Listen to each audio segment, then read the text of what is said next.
దయానిధియగు దేవుని యొక్క మహిమ ఆశీర్వాద సంకల్పమును బట్టి మరి ప్రశస్తమైన 32వ శిలువ ధ్యాన ఉపవాస దినములో మరి యొక్క శిలువను ధ్యానం చేసుకున్నటకు ప్రభు ఇచ్చిన మహిమ గల సమయమును బట్టి దేవునికి మహిమ కలుగును గాక. ఆమేన్. పరిశుద్ధ గ్రంథములో నుండి నేటి పరిశుద్ధ వాక్యమును ప్రభు పేరిట ధ్యానం చేసుకుందాం. అపోస్తలుడైన పౌలు భక్తుడు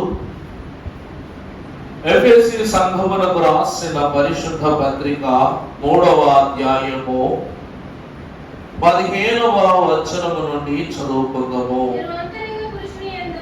నేను అంతరంగ పురుషుని యందు మీరు అంతరంగ పురుషుని యందు శక్తి కలిగి ఆయన ఆత్మ వలన బలపరచబడినట్లుగాను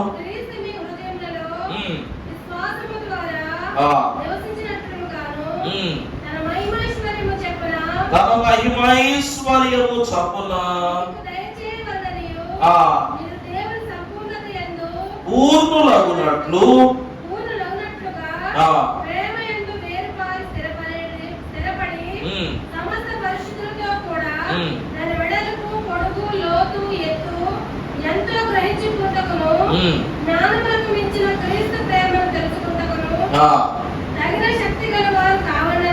ప్రార్థించుచున్నాము. ఆమేన్. మహాపరిశుద్ధుడు అయిన మా ప్రియ పరలోకపు తండ్రి, హృదయమంతయు ప్రభువా మా దైవజనులు చెప్పినట్లు మెడరాగులు నివసించు పుట్ట అట్టి దోషాంధకారమైన అగోచర క్రియలన్నీ సంచరించుచున్న మా హృదయ గౌనిలో మరి ఏ ఏ సంగతులు నిగూఢమై ఉన్నవో గుప్తమై ఉన్నవో మమ్మలను తలంచుచున్నవో తొలిపించుచున్నవో వాటన్నిటినీ వెలికి తీయు ప్రయత్నములో ఈ దినమున హృదయము యొక్క లేక అంతరంగము యొక్క లోతును ఎత్తును తెలుసుకొనుటకు నీవు భూమి ఆకాశములకు మధ్య కుడి ఎడమలకు మధ్య ఎత్తు పలాలకు మధ్య అన్నిటికీ మధ్య శిలువ నిబంధన చేత నిలువబడి అంతరంగాతీతమైన సంగతులను బోధపరచు సత్యవాక్కును ఈ దిన వాక్యము ద్వారా మాకు బోధపరచుమని మాలోని అంతరంగ పురుషుని బహుక్లుప్తముగా ఎరిగి ఉన్న అంతరంగ శిలువదారి అయిన యేసు నామమున మిక్కిలి వినయముగా బ్రతిమలాడి వేడుకొనుచున్నాము తండ్రి. ఆమేన్. శిలువ సత్యమును గ్రహించిన ప్రతి హృదయము ఒక పరిశుద్ధమైన కోవెలగా మార్చబడి ఉన్నట్లు తన సమాధానార్థమైనటువంటి రక్షణను మన ప్రాణాత్మలకు సదాకాలము దయచేయుత్వ దేవుడు మనకు తన కాపుదలను నిత్యము అనుగ్రహించి దీవించును గాక.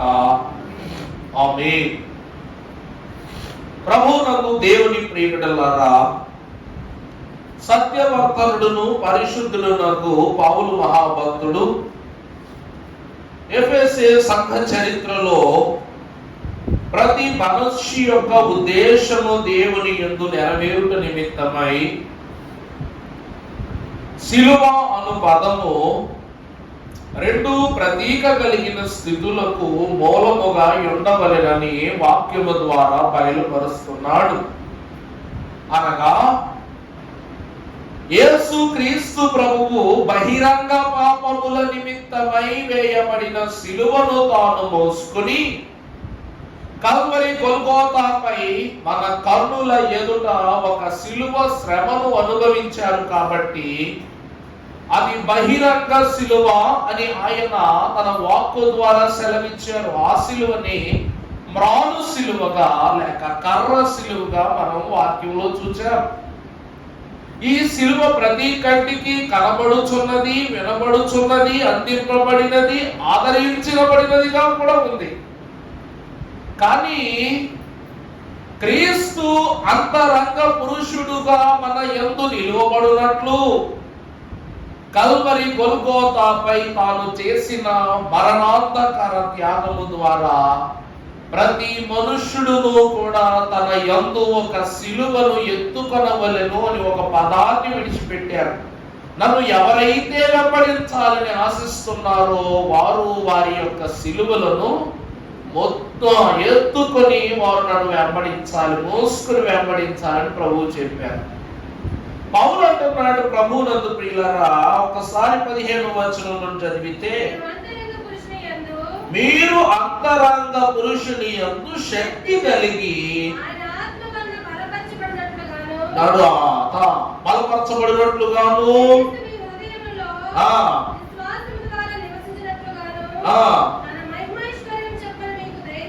తన మహిమైశ్వర్యము చప్పున మీకు దయచేయవలననియు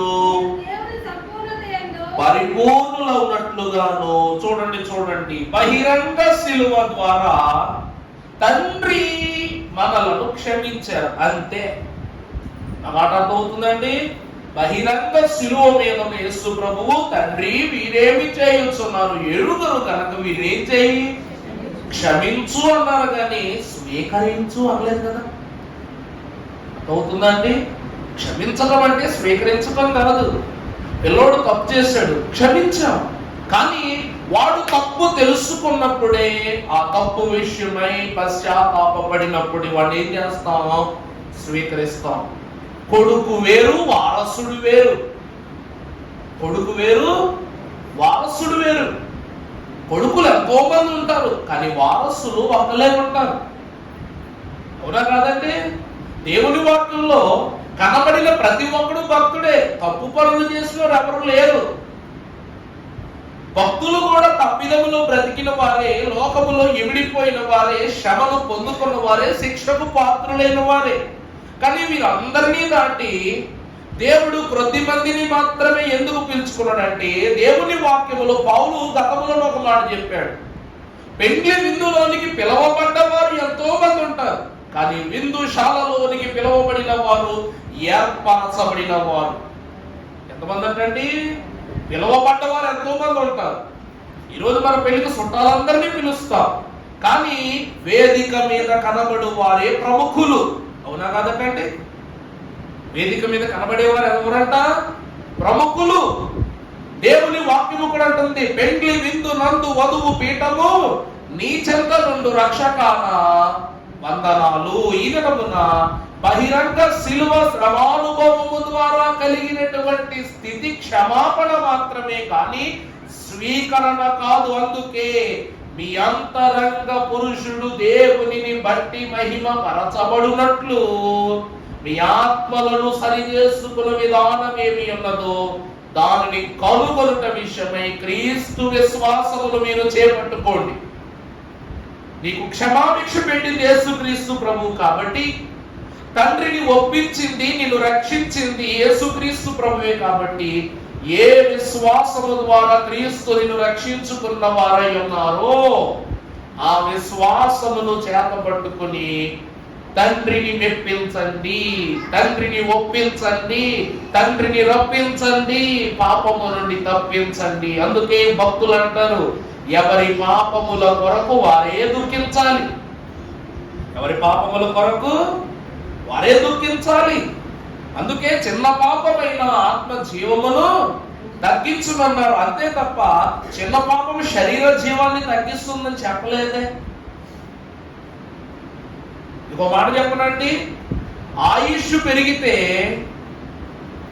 ఆత్మ తగ్గిపోద్దంట.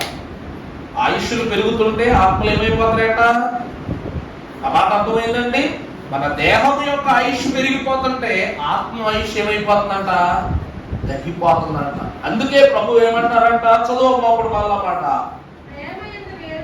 వేరు పారి స్థిరపడి సమస్త పరిశుద్ధులతో కూడా దాని వెడల్పు, పొడుగు, లోతు. అర్థమైందండి? ఇప్పుడు నీ యొక్క ఆత్మ పరిస్థితి ఎట్లుందంట? పరిశుద్ధులతో ఇప్పుడు సమభావము కల్పింపబడినట్లు నీ ఆత్మను నువ్వేం చేయాలి? కొలత వేసుకోవాలి. గతంలో యెరూషలేము దేవాలయ నిర్మాణం విషయమై మనము జకరియా గ్రంథ ధ్యానాల గురించి చెప్పుకున్నప్పుడు ప్రభు ఏం చేస్తున్నాడంట? నీ హృదయాన్ని కొలత వేసి, కొలనూలుతో కొలత వేసి తెలుసుకుంటున్నాడు. అవునా కదా? ఇప్పుడు నీ అంతరంగ పురుషుడు లేక నీ అంతరంగ స్వభావి అయ్యున్న ఆత్మ దేవుని విషయమై ఎత్తు ఎంత ఉన్నాడో, లోతు ఎంత ఉన్నాడో, వెడల్పు ఎంత ఉన్నాడో, నిడివి ఎంత ఉన్నాడో ఈ దినమున నీవు తెలుసుకోవాలి. చదువు కంటిన్యూ చేయి. చూడండి, సిలువ అనగా దేవుని జ్ఞానం అని చెప్పారు. ఈరోజు సిలువ ద్వారా, సిలువ జ్ఞానము ద్వారా నీకు క్షమాపణ వచ్చింది. కానీ అంగీకారం రావాలంటే జ్ఞానానికి మించి ఆలోచించాలి. ఇప్పుడు సిలువను మించి ఆలోచించాలి. తర్వాత అర్థమైందా?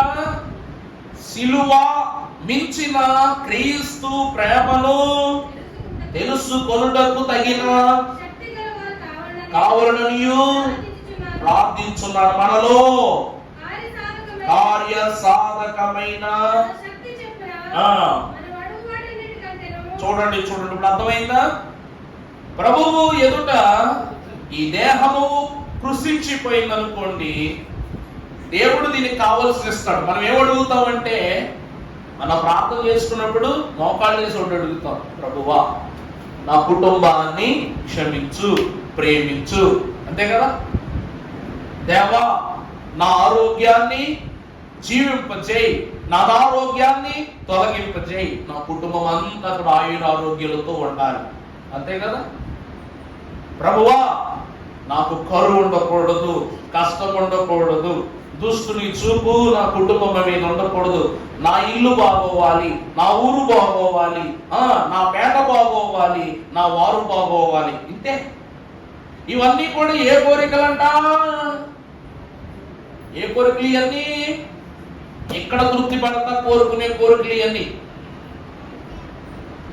ఈ కోరికలు అడగటాన్ని బట్టి దేవుడు మంచి ఆరోగ్యాన్ని ఇస్తున్నాడు, మంచి బ్రతుకునిస్తున్నాడు, కరువు కష్టం లేని జీవితాన్ని ఇస్తున్నాడు, అన్ని బాగా వెళ్ళిపోతున్నాయి.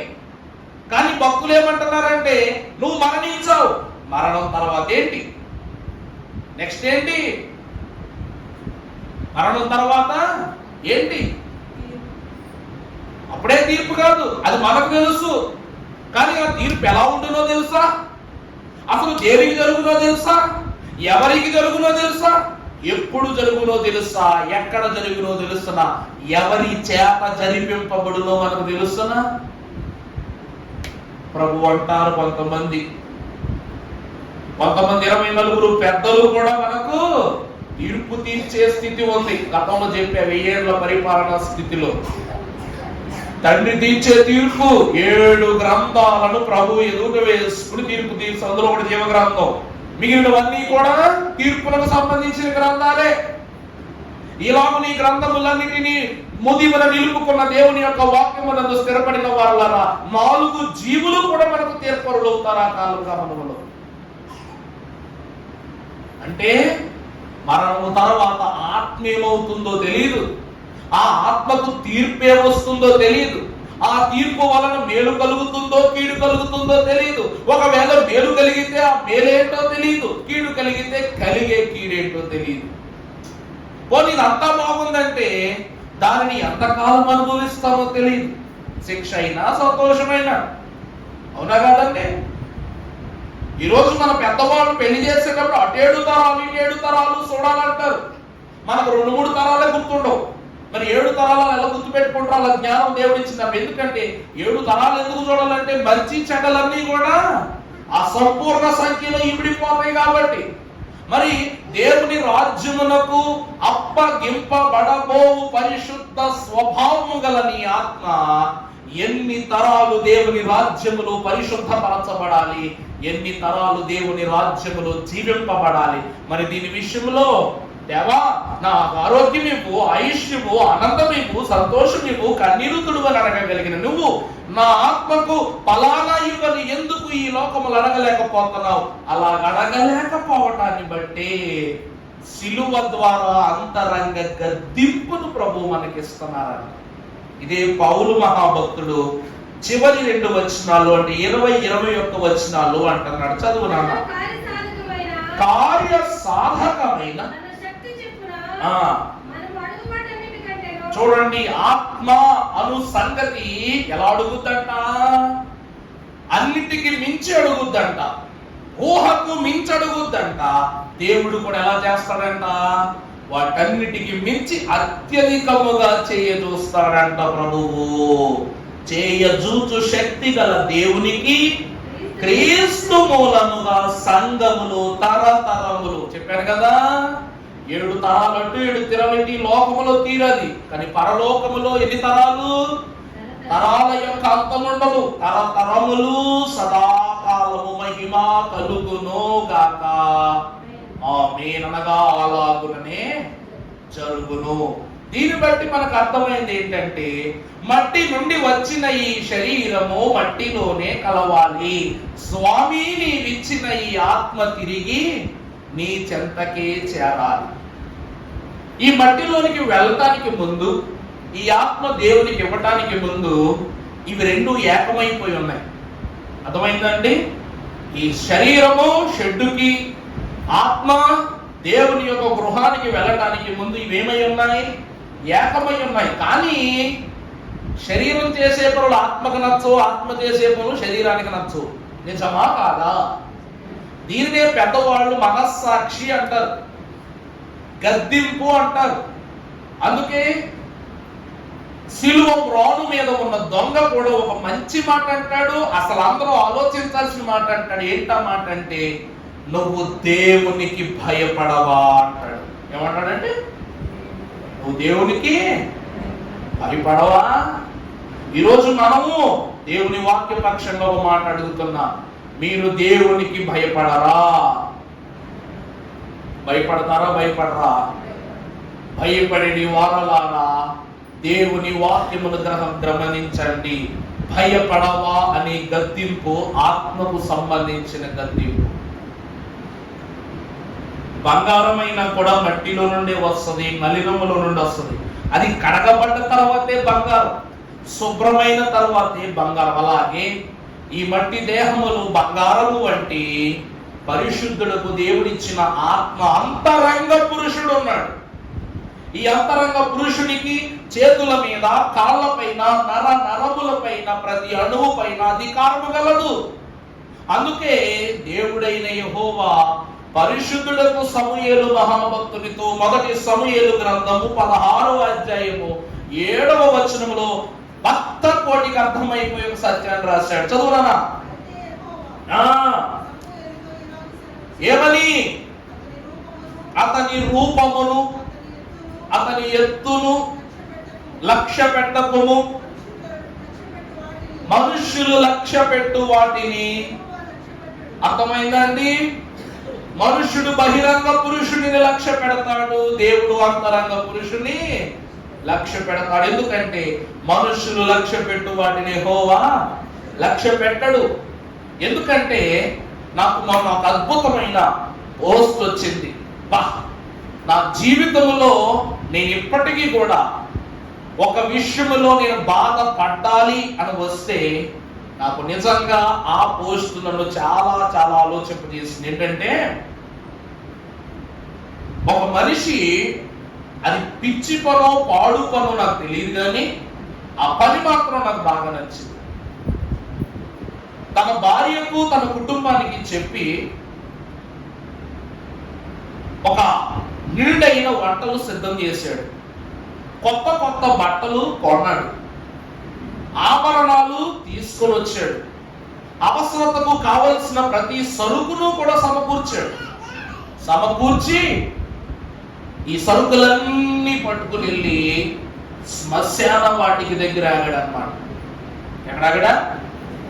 శ్మశాన వాటికి దగ్గర ఆగి ఆ శ్మశాన వాటికలో ఒక సమాధిని, అంటే మరి తనకి ఇష్టమైనోడో లేకపోతే బయటోడో మనకు తెలియదు, కానీ ఒక సమాధిని మొత్తం తవ్వేశాడు. తవ్వేసి ఆ పెట్టిలో ఉన్న ఎముకలు కూడా తీసుకొచ్చి అలా పక్కన అలా పెట్టాడు అనమాట. చూడండి, విడ్డూరమైన క్రియలు చూడండి సరే ఎక్కడ ఉన్నాయో. అలా తీసుకొచ్చి మరో సమాధి మీద అలా జారబెట్టి కూర్చోబెట్టి ఆ క్యారేజీ బాక్స్ ఓపెన్ చేసి పళ్ళులో అన్నం కలిపి మొత్తం పెడుతున్నాడు. దానికి ఆ పళ్ళని కలిపి మొత్తం కలిపి ఏం చేస్తాడు, తిను అని మొత్తం పెడుతున్నాడు. ఇదిగో చికెన్ తెచ్చా, చికెన్ లెగ్ పీస్ తిను అంటున్నాడు. సాంబార్ కలిపాడు, పెరుగు కలిపాడు, పలావ్ కలిపాడు, ఇష్టమని అన్ని కలిపాడు, పెట్టాడు. తినలేదాడు, పక్కన పెట్టేశాడు, పళ్ళు పక్కన పెట్టేశాడు. రే, నువ్వు నాతో కలిపి అలా నా మందు తాగి ఇవ్వడం కదరా, నీకు కూడా మందు తీసుకొచ్చాను రారా అని ఒక గ్లాసులో కలిపి ఆ గ్లాస్ అడిగి పట్టిస్తున్నాడు. ఆ ఎముకలు కూడా ఏమీ తాగుతులేదు, అది పక్కన పడేశాడు. వీడికి ఇష్టమని గొలుసు, ఉంగరం అన్ని చేయించుకొచ్చాడు అన్నమాట. చేయించుకొచ్చి వీడి అస్థి పంజరానికి ఉంగరం తొడిగాడు. ఈ అస్థి పంజరం మెల్లో ఏం వేశాడు, గొలుసు వేసాడు అన్నమాట. గొలుసేసి చూడగానే ఒకసారి మీరు ఆలోచించుకోండి, అస్థి పంజరం మెల్లో గొలుసు ఎత్తే ఎలా ఉంటుందో, ఉంగరం పెడితే ఎలా ఉంటుందో ఆలోచించుకోండి. ఎలా ఉంటుందో మీ ఊహ వదిలేస్తున్నా అంతే. బాగుంటుందో చూడడానికి. ఇప్పుడు మంచి కోటు, సూటు, బట్టలు కొన్నాడు. కొని టై కట్టాడు, అస్థి పంజరానికి చొక్కా తొడిగాడు, సూట్ వేసాడు, కూసుండ పెట్టాడు, పక్కన నిలబడి ఒక ఫోటో దిగుతున్నాడు అన్నమాట. ఎంత బాగుందో చూసారా, విచిత్రం. ఇప్పుడు ఎంత క్రమం జరిగిన తర్వాత మనకు అర్థమైంది ఏంటంటే, ఎముకలు గూడు దగ్గరికి వెళ్ళి అన్నం పెడితే పిచ్చోళ్ళు అంటారు. ఎముకలు కూడా అన్నం తింటది అనుకుంటాం, మన పిచ్చితనం, పిచ్చోళ్ళు అంటారు. రెండవది, ఎముకలు గూడుకు బంగారం చేయించి ఒక్కసారి ఆ బంగారాన్ని దానికి తొడిగి చూడండి ఎలా ఉంటుందో దాని వ్యవహారం. ఎలా ఉంటుంది, దరిద్రం అనుకుంటాం. వాడు కోటీశ్వరుడు, ఎముకలు గూడైనా కానీ తొడిగి ఏమనాలి, చచ్చి ఏంటిది అంటాం. మూడోది, ఆడి దగ్గరికి వెళ్ళి అద్భుతమైన వాడికి ఇష్టమైన మందో లేకపోతే పొందో ఏదో ఒకటి వాడికి సమకూర్చినా ఎలా ఉంటాడు, సికాగా ఉంటాడు.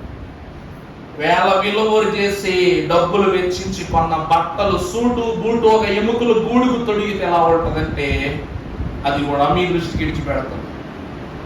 బతికుండగా ఇవన్నీ కూడా మనకు బాగుంటాయి, చాలా బాగుంటాయి. కానీ ఒక్కసారి చనిపోయిన తర్వాత ఈ లోకంలో ఏది పట్టుకెళ్ళి దానికి తొడిగితే బాగుంది చెప్పండి. నాకు తెలుసిన ఒక రాజమండ్రిలో ఒక ఎనాటమీ సార్ ఉన్నారు. మీకు కావాలంటే లైవ్ ఎగ్జాంపుల్ కూడా చూపిస్తానులే. అంటే ఒరిజినల్ ఎముకలు కూడా కాదు, నేను బొమ్మ ఒకసారి తొడిగి చూపిస్తే అయ్యగారు భలే ఉన్నాడు, అయ్యగారు ఫోటో దిగుతాను అన్నాడు. ఎవడు ఉంటారా, ఎవరు ఉంటారు. ఎందుకో చెప్పనా, ఇవన్నీ ఒక్కసారి నశించిపోయిన తర్వాత మనిషికే చిరాగ్గా ఉంటాయి, చూడడానికి, వినడానికి, ఆచరించడానికి. ఈ మాట ప్రభు ఇప్పుడు చెప్పట్లా, సమూయేలు కాలములోని ఎప్పుడో చెప్పేశారు. సమూయేలు, నువ్వు వాని ఎత్తును లక్ష్య పెట్టకు, వాని రూపాన్ని లక్ష్య పెట్టకు, వానికున్న ఘనతను లక్ష్య పెట్టకు, మరి దేనిని లక్ష్య పెట్టకు. మనుషులు లక్ష్య పెట్టు వాటిని యెహోవా లక్ష్య పెట్టడు. అందుకే దేవుడు లక్ష్య పెట్టున్నది అంతరంగ హృదయమును. దేవుడు దేని లక్ష్య పెడతారంట, అంతరంగ హృదయమును. నా ప్రాణమా యెహోవాను సన్నుతించుము, నా అంతరంగమునందున్న సమస్తమా ఆయన నామమునే సన్నుతించుము.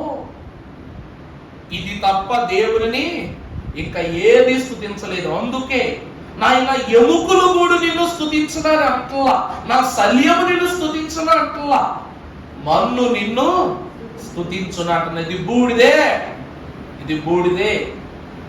ఈ 40 రోజులు కూడా అయ్యగారు నాకు బలహీనతలు వచ్చాయండి, నాకు భయాలు వచ్చాయండి, నాకు శ్రమలు వచ్చాయండి, నాకు శోధనలు వచ్చాయండి, నాకు ఇబ్బందులు వచ్చాయండి అన్న వారలారా, ఈ 40 రోజులు నువ్వు మట్టలో కాల్చబడిన ఎముకల గూడు వంటి బూడిదవే. కాబట్టి నీకు ఏది వచ్చినా కూడా నువ్వు తట్టుకోలేవు. ఏది వచ్చినా కూడా నువ్వు ఒప్పుకోలేవు. ఏమండి, ఓ మాట చెప్తాను, మరి నిజమంటే నిజం అనుకోండి, తప్పంటే క్షమించండి. మరి ఇప్పుడు మన ఇంట్లో ఎవరో ఒకరికి దెయ్యం పట్టుకుంది. దెయ్యం పట్టుకుంటే, అయ్యగారు నా బిడ్డకి ఇలాగా పలానా దెయ్యం పట్టిండండి, బాబోయ్ నాకు భయం వేసేస్తుందండి బాబు, మీరు అర్జెంట్గా రండి రండి అని చెప్పి అన్నారనుకో, వస్తా ప్రార్థన చేస్తా. ప్రార్థన చేసి కాకానికి తీసుకెళ్ళిపోదాం మనం అని ఒక మాట అన్నాను అనుకోండి. అప్పుడు ఏంటి దెయ్యం అంటది, అమ్మా నేనమ్మా, మీ నాన్నమ్మా, మీ తాతలమ్మా, మీ మామలమ్మా అంటది. అప్పుడు ఏమంటాను మీరు నాతోటి, ఈ బాబు మా నాన్న వచ్చేసాడు బాబు నా కూతురు మీదకి, నా కొడుకు మీదకి, నా పిల్ల మీదకి వచ్చేసాడు. అయ్యగారు వద్దండి బాబు, కాకా తోటకి వెళ్ళొద్దు, అక్కడికి తిడిపిచ్చేస్తారు అయ్యగారులు. మా నాన్న బాధపడిపోతాడండి. ఇలా ఎవరికైనా ఇష్టం ఉందా? మా నాన్న వచ్చాడండి, మా పిల్ల మీద కొన్ని రోజులు ఏదో ముచ్చరించుకుంటాం, మాట్లాడుకుంటాం, మంచి చెడ్డలు చెప్పుకుంటాం. అసలు నీ తండ్రి ఈ లోకంలో ఏం చేస్తున్నాడు? ఒకసారి అప్పగింపబడవలసిన చోటుకి అప్పగింపబడాల్సిన సమయం వచ్చినప్పుడు వెళ్ళిపోకుండా ఇక్కడ ఈ లోకంలో నాన్నని వెంట ఏం చేస్తున్నావు? దేవుని సన్నిధికి చేరలేదంటే నీలో ఏదో దోషం ఇంకా ప్రభావితం చేయబడుతుంది. అనగా నిన్ను ఈ లోకములు ఎవరు ఉపయోగించుకుంటున్నారు? దేవుడు కాదు, సాతానుడు ఉపయోగించుకుంటున్నాడు. ఏమంటే సాతాను విడిచిపెట్టడం అంటే సరదా విషయం కాదు. దైవజనుడు దేవదాసయ్య గారు అన్నారు, సాతానుడు విడిచిపెట్టుట లేక వదిలించుట అనగా దేవుని చేతికి అప్పగించుట.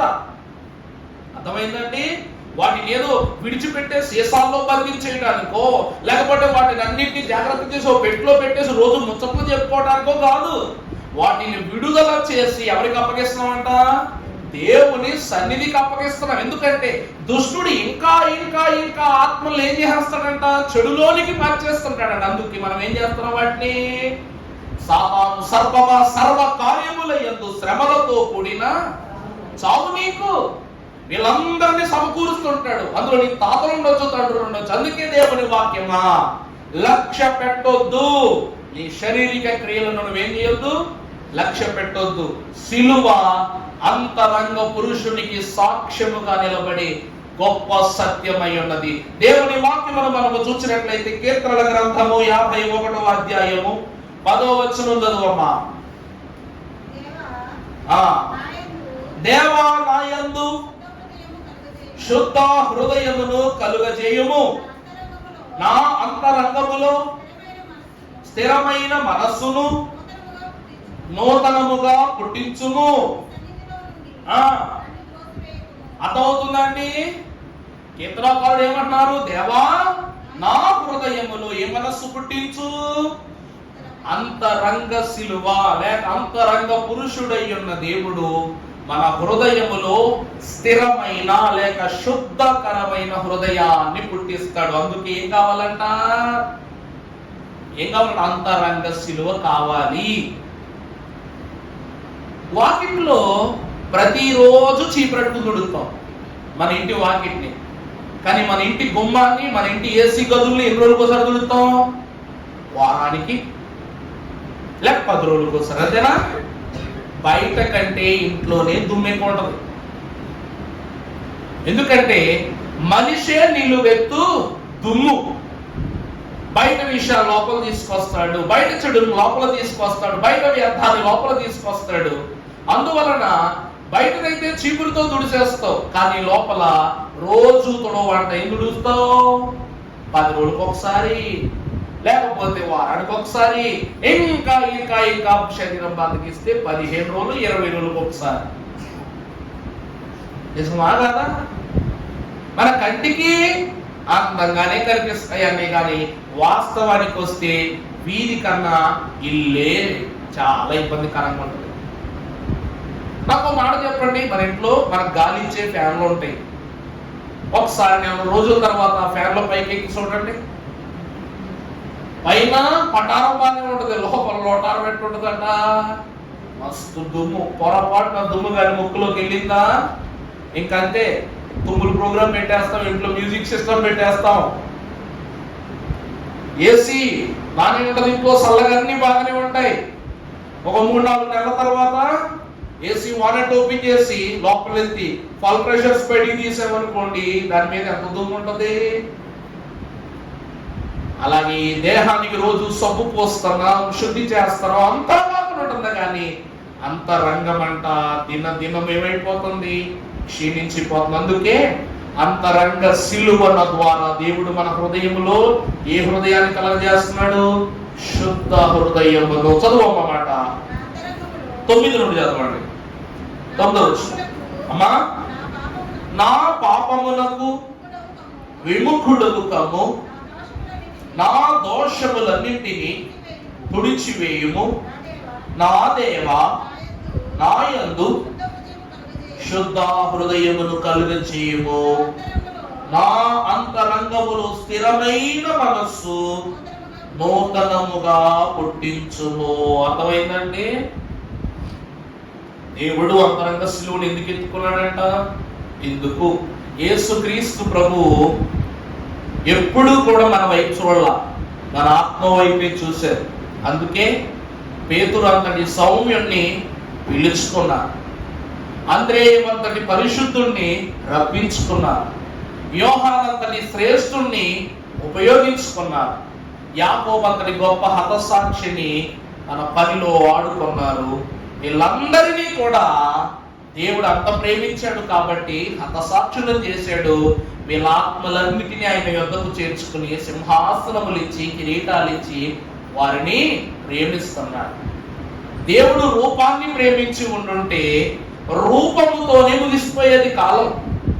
అయ్యా పలానా ఎలియా ఉన్నాడు, పలానా పౌలు ఉన్నాడు, పలానా పరమభక్తులు ఎంతో మంది ఉన్నారు, వీళ్లకు దక్కని సింహాసనం అపోస్తులకి ఎందుకు దక్కింది అంటే, చాలా మంది భక్తులు ఉండొచ్చు, కానీ ప్రతి దినము అంతరంగ శుద్ధి కలిగి ఉన్న భక్తునిగా దేవునిలో వీరు ఫలించారు. కాబట్టి దేవుని ప్రియమిట్లారా, ఆయన సన్నిధిలో ఒక దినము గడుపుట 1000 దినముల శ్రేష్టత్వం.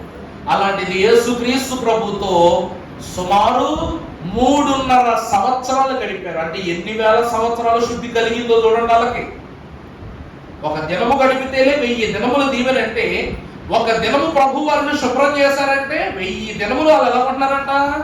శుభ్రంగానే ఉంటున్నారు. ఈరోజు దైవజనులు అన్నారు, శుభ్రపరచితి రావయ్యా నా హృదయంబును భద్రపరచితి. నీ ఎవరి కోసం భద్రపరిచాను? నీ కొరకే భద్రపరచి ఉన్నాను. కాబట్టి ప్రభువారము అంటున్నారు. వాక్యంలో మనము చూసినట్లయితే హెబ్రీయులకు రాసిన పత్రిక 10వ అధ్యాయము 22వ వచనములో పౌలు సెలవిస్తున్న మాటను మనం గమనిస్తే, మనస్సాక్షికి కల్మషము తోచకుండునట్లు ప్రోక్షింపబడిన హృదయములు గలవారమై నిర్మలమైన ఉదకముతో స్నానము చేసిన యుండి యథార్థ హృదయముతో మనము దేవుని సన్నిధానమునకు చేరుదము. భక్తులు పాట రాశారు, శుద్ధ హృదయము కలుగజేయుమయ్యా అని ఒక పాట ఉంటుంది. మరి నాకు పూర్తిగా రాదు, పాడలే. ఈరోజు దేవుని వాక్యం అంటుంది, మన సాక్షి కల్మషము తోచకుండునట్లు ప్రోక్షింపబడిన హృదయములు గలవారమై నిర్మలమైన ఉదకముతో స్నానము చేసిన శరీరములు. చూసారా? క్రీస్తు రక్తము చేత మనం ఏ స్నానం చేశాము? క్రీస్తు రక్తము చేత మన శరీరములు ఏ స్నానం చేయించబడ్డాయి? ఉదక స్నానం. క్రీస్తు రక్తం ఎందుకు అన్నారంటే అదే వాక్యం కాబట్టి. క్రీస్తే వాక్యము. ఆ వాక్యమై ఉన్న క్రీస్తు రక్తముతో మనం ఉదక స్నానము చేయించబడ్డాం. స్నానమైతే చేయించబడ్డాము గాని ఈ స్నానము ద్వారా దేవుడు దేహములను కాదు, అంతరంగ హృదయములను అనగా మనస్సాక్షిని గద్దించగలిగే స్థితులను శుభ్రపరిచారు. అందుకే ప్రభువునందు దేవుని ప్రియమిట్లారా, హృదయము సరి లేకపోతే దేవుడు రేపటి ఉదయాన్ని సరిగా ఉండనివ్వడంట. నాకు అర్థమైందండి? ఈరోజు బుర్రలో చీకటి వేసుకున్నాం అనుకో, పడుకుంటున్నప్పుడే చీకటి ఆలోచనతో పడుకున్నాం అనుకో, పొద్దున్నే లేకపోతే సూర్యుడు కూడా చీకటిగానే కనబడతాడు. నీ పనులు కూడా చీకటి వలె జరుగుతాయి. నీ మనస్సాక్షి అంతా ఇప్పుడు ఎలా ఉంటదంట? మంచి ఆలోచించదు, చెడుగే చెడుగే చెడుగే చెడుగే. దేవుని వాక్యం అంటుంది అదే. ప్రతి సాయంకాలము కూడా ప్రార్థనతో దినమును ముగించాలి. ప్రతి ఉదయమును ప్రార్థనతోనే దినమును ప్రారంభించాలి. అంటే దేవునితో బాయ్ బాయ్ చెప్పి మరలా దేవునితోనే కలిసి ఏం చెప్తున్నాం? గుడ్ మార్నింగ్ చెప్తూ లేస్తున్నాం. ప్రభువునందు ప్రియమిత్రులారా, అందుకే అంగీకారము. రేపటి ఉదయాన్ని అంగీకరించాలంటే ఆ ఉదయాన్ని నీకు ఇచ్చే దేవుణ్ణి అంగీకరించాలి. అర్థమవుతుందండి?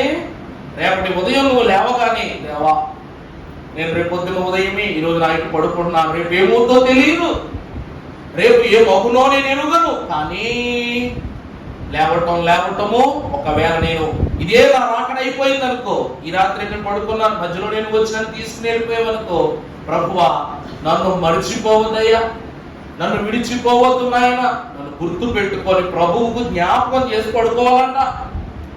ఉదయమే లేవగానే ప్రభువుతో లేస్తుని, ప్రభువా సరే ఈ ఉదయ కాలంలో మరొక అవకాశం ఇచ్చావు కాబట్టి నన్ను ఇంకా ఇంకా సిద్ధపరచుకునే మనస్సాక్షి నాకు దయచేయము అని ప్రభువుని అడగాలని. అర్థమైందండి? ఒక రోజు ఇస్తున్నాడంటే ఆయుష్ పెంచట్లా, దేవుడు అవకాశాన్ని ఇస్తున్నాడు.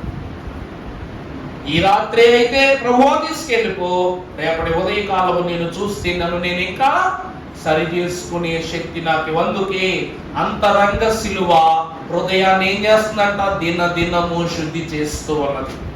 ఇది మొదటి స్థితి. రెండవదిగా చూసినట్లయితే హెబ్రీ 4:12, ఎందుకనగా దేవుని వాక్యము సజీవమును అయి రెండంచులు గల ఎటువంటి ఖడ్గము కంటెను కీళ్లను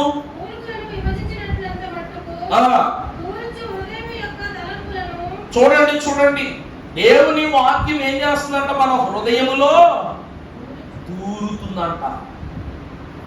అర్థమైందా? అందుకే మన పెద్దలు మంచి పాట రాశారు. ఎండి నయముకలన్నీయు తిరిగి జీవింపజేయుమయా, ఎండి నయముకలన్నీయు తిరిగి జీవింపజేయుమయా,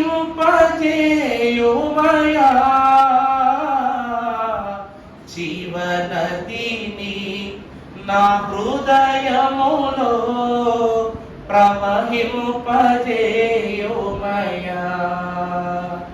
ఏమిటంట?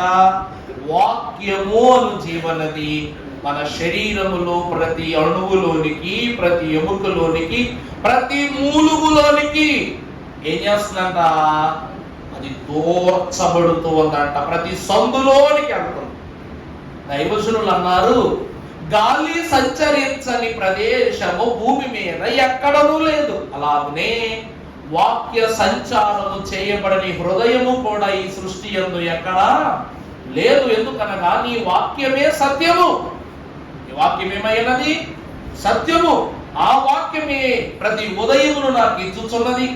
ఆ వాక్యమే ప్రతి ఉదయ సాయంకాలములను నన్ను నడిపించుచున్నది, బ్రతికించుచున్నది, ఏర్పరుచుచున్నది. అన్ని ఆ వాక్యమే చేస్తుంది. అందుకే భక్తుడు సెలవిస్తున్నాడు. కంటిన్యూ చేయండి అమ్మా. తలంపులను శోధించుచున్నది, ఆయన దృష్టికి కనబడని. ఇప్పుడు అర్థమైందా? దేవుని కంటికి కనబడని సృష్టము. సృష్టి వేరు, సృష్టము వేరు. సృష్టి అంటే లోకము, సృష్టము అంటే అంతరంగము. సృష్టం అంటే ఏంటండి? అంతరంగము. అందుకే నీ దేవుడైన యెహోవా కన్నులు తేటగా సమస్త సృష్టిని చూస్తాయి. కానీ మనకు తెలియని సత్యం ఏమిటంటే ఆయన మన సృష్టమును మరింత తేటగా చూస్తారు. కంటిన్యూ చేయండి అన్నమాట. మనమెవరికి నీ లెక్క చెప్పవలసి ఉన్నదో ఆ దేవుని కన్నులకు సమస్తము మరుగులేక. అర్థమైందా? అంతరంగ సిలువను ధరించుకొను నడిపింపబడు ప్రతి ఒక్క హృదయమును గురించి పౌలు భక్తుడు అంటున్నాడు. అంతరంగ సిలువ హృదయాన్ని ఏం చేస్తుందంట? విచారణ చేస్తుంది.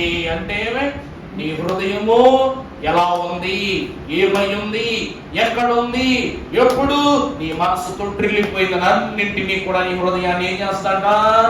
విచారణ చేస్తుందంట. నీ అంతరంగ పురుషునికి బహిరంగ పురుషునితో వైరం.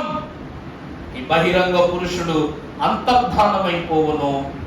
అంత్యకాలమున అంతరంగ పురుషుడే దేవుని యందు ప్రతిష్ఠింపబడును అన్నారు. అనగా ఆత్మయే ప్రతిష్ఠింపబడిన. పరిశుద్ధ గ్రంథములో రోమాపత్రిక 8వ అధ్యాయము 23వ వచనము నుండి ఒకసారి చదువుకున్నట్లయితే, ఆత్మ యొక్క ప్రథమ ఫలమును పొందిన దత్తపుత్రత్వము కొరకు, అనగా విమోచన కొరకు కనిపెట్టుచు మూలుగుచున్నా. ఆత్మ అనేది ఏంటంట? మొదటి మాట అక్కడే రాయబడి ఉంది, ఆత్మయను ప్రథమ ఫలము. అర్థమైందండి? దేవుడు ప్రార్థనా మెట్లలో సమర్పణలు పెట్టు ఎందుకు ఇచ్చారు అంటే, దేవుడు కోరినది, దేవుడు ఆశించినది, దేవుడు మీ యొద్ద నుండి ఆశగా పొందచూచుచున్నది ఆత్మే. ఆత్మే దేవుడు మనకిచ్చిన ప్రథమ ఫలం. ఉదాహరణకు, ఆత్మ ముందు పుట్టిందా, శరీరము ముందు పుట్టిందా? మనుషులు ఆత్మే.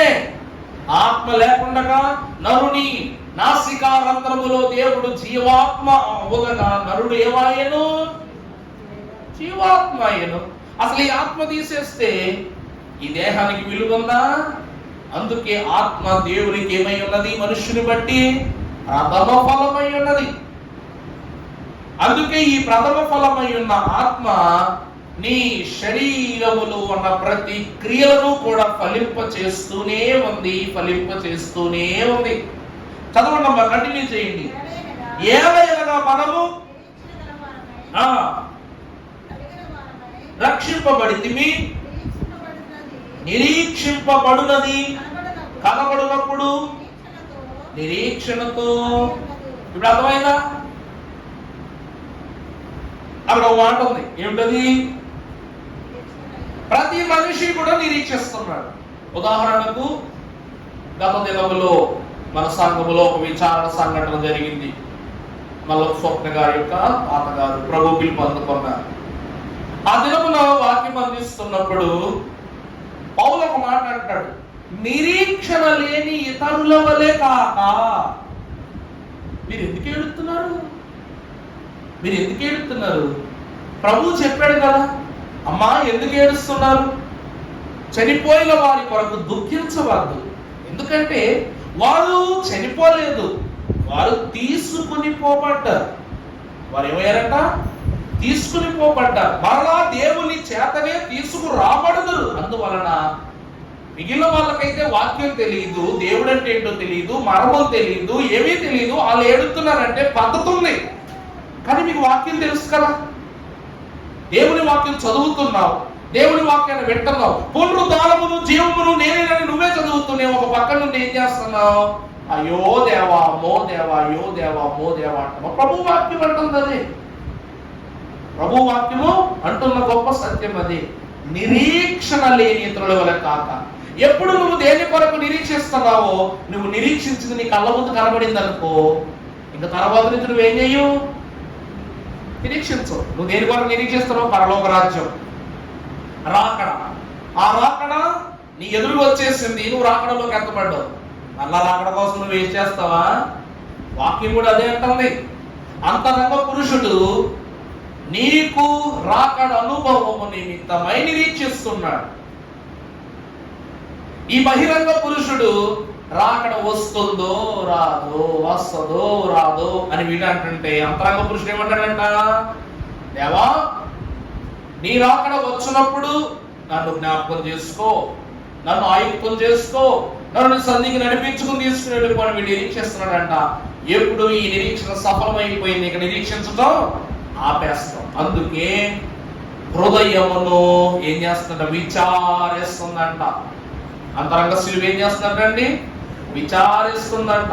ముందుకు వెళ్దాం, చదువమ్మా, కంటిన్యూ అమ్మా. తాను చూచుచున్న దాని కొరకు ఎవడు నిరీక్షించును? మనము చూడని దాని కొరకు నిరీక్షించిన ఎడల దాని కొరకు కనిపెట్టుదాం. తర్వాత అటువలే ఆత్మయు మన బలహీనతలు చూసి సహాయము చేయించు. అర్థమైందండి?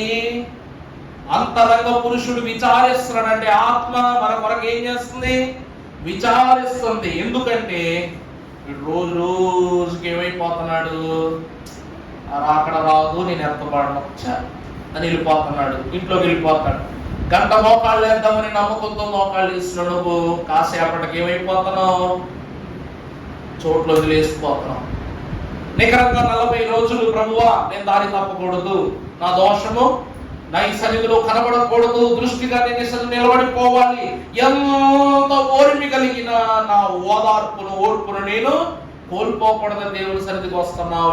ఏదో ఒక శోధన రాగానే ఏమైపోతున్నావు? వెంటనే ఒకరోజు నాగా పెట్టేస్తున్నావు.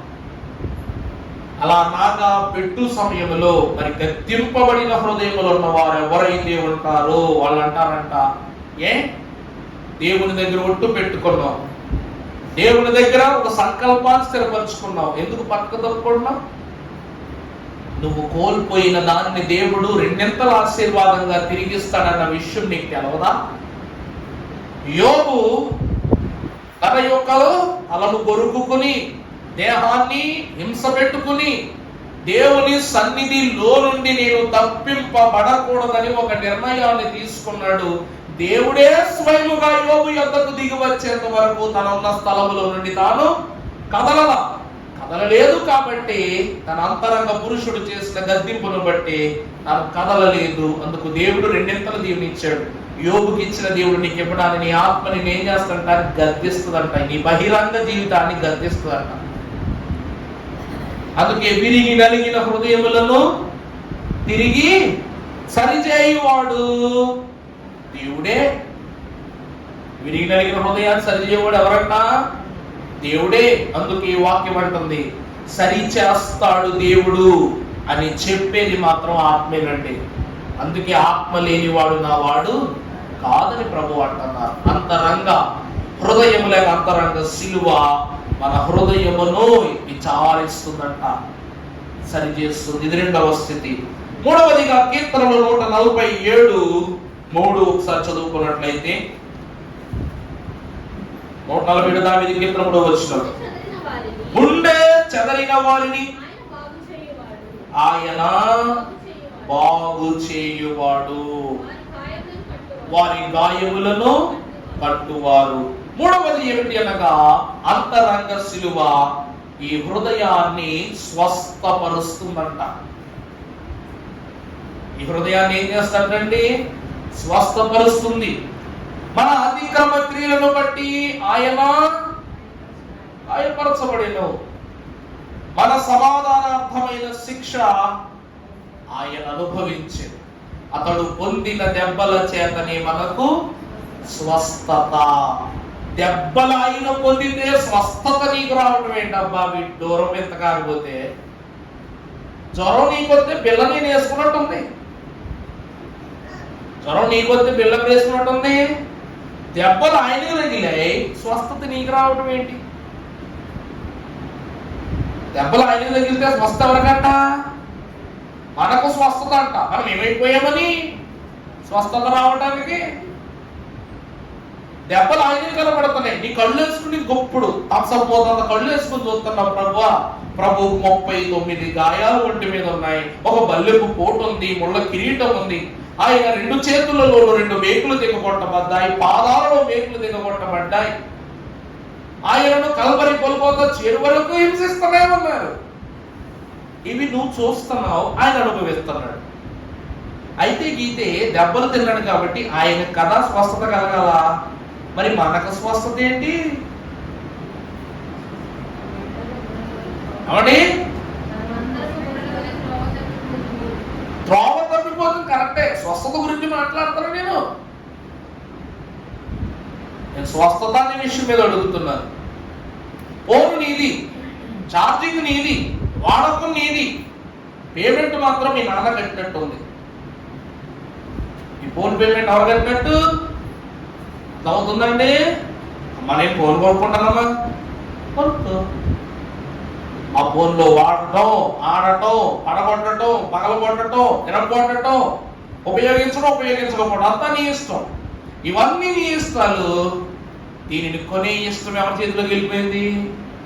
తల్లిదండ్రుల చేతిలో. అలాగే దెబ్బలన్నీ ప్రభువు తింటున్నారు, శ్రమలన్నీ ప్రభువు తింటున్నారు, శోధనలన్నీ ప్రభు పడుతున్నారు, స్వస్థత నీకు ఇస్తున్నారు. నువ్వు ఏమంత పాడైపోయావని నీకు స్వస్థత కావాలి అని అడుగుతున్నానండి నేను. అర్థమైందా? ఈ పోరు కొనుక్కోవటం వల్ల మనమేం పాడైపోయామని మనకు కావాలి ఆరోగ్యం అంటే ఇది నిన్ను లోకంలోని గెంటేస్తుంది, పాపంలోని గెంటేస్తుంది, దోషిగా చేసేస్తుంది. మరి వీటన్నిటి వల్ల రేపు నీ భవిష్యత్తు పాడైపోతే బాధపడే మొదటి వ్యక్తి ఎవరు? నీ తల్లిదండ్రులే కదా. ఈ ఫోను కొనిచ్చినందుకు, ఈ ఫోనుకు సహకరించినందుకు వారు పశ్చాత్తాపపడి నీ భవిష్యత్తు విషయమై వారు కన్నీరు కారుస్తారు. ప్రభునందు ప్రియమిత్రులారా, మనకు స్వస్థత ఎందుకు అంటే పాడైపోయింది మన దేహం కాదు, ఆత్మ. విరిగి నలిగిన హృదయము. ఈ హృదయం ఏమైపోయిందంటండి? విరిగిపోయింది. రెండవది, లోకము వల్ల నలిపివేయబడింది. ఈ హృదయము ఇక దేనికి కూడా ఉపయోగపడని హృదయం. యోబు అంటాడు, ప్రభువా నీకు అనుకువైనట్లుగా నన్ను ఏం చెయ్యి, నలగొట్టేసేయి అంటాడు. అంట నీకు ఇష్టం వచ్చిన రీతిగా నువ్వు నన్ను ఏం చెయ్యి, నలుగొట్టుము అంటాడు. అంటే దేవుని చేత నలుగా కొట్టబడుటకు ఇష్టపడుటను బట్టియే తన దేహము పైన ప్రతి శ్రమను కూడా యోబు మహాభక్తుని జీవితములో మనుపెన్నడూ చూడనంత దీవెనకరంగా మార్చాడు ప్రభు. ఈ రోజు ప్రియమిత్రులారా, గాయమైతే ఆయనకు కలిగింది కానీ రోగము మాత్రము మన మీద అలాగే ఉంది. అర్థమైందా అండి? గాయము వారిన మచ్చ మానదన్నట్లుగా గాయము ప్రభు మీద ఉన్న మచ్చ ఎవరి మీద ఉండిపోయింది? మన మీద ఉండిపోయింది, మన ఆత్మల మీద ఉండిపోయింది. కాబట్టి గాయపడినటువంటి ఈ హృదయాన్ని కట్టువాడు ఆయనే. ప్రభు వాక్యములు మనం చూస్తే పేతురు రాసిన మొదటి పత్రిక 2:24 మనము పాపముల విషయమై చనిపోయి నీతి విషయమై జీవించున్నట్లు మోసుకొనెను.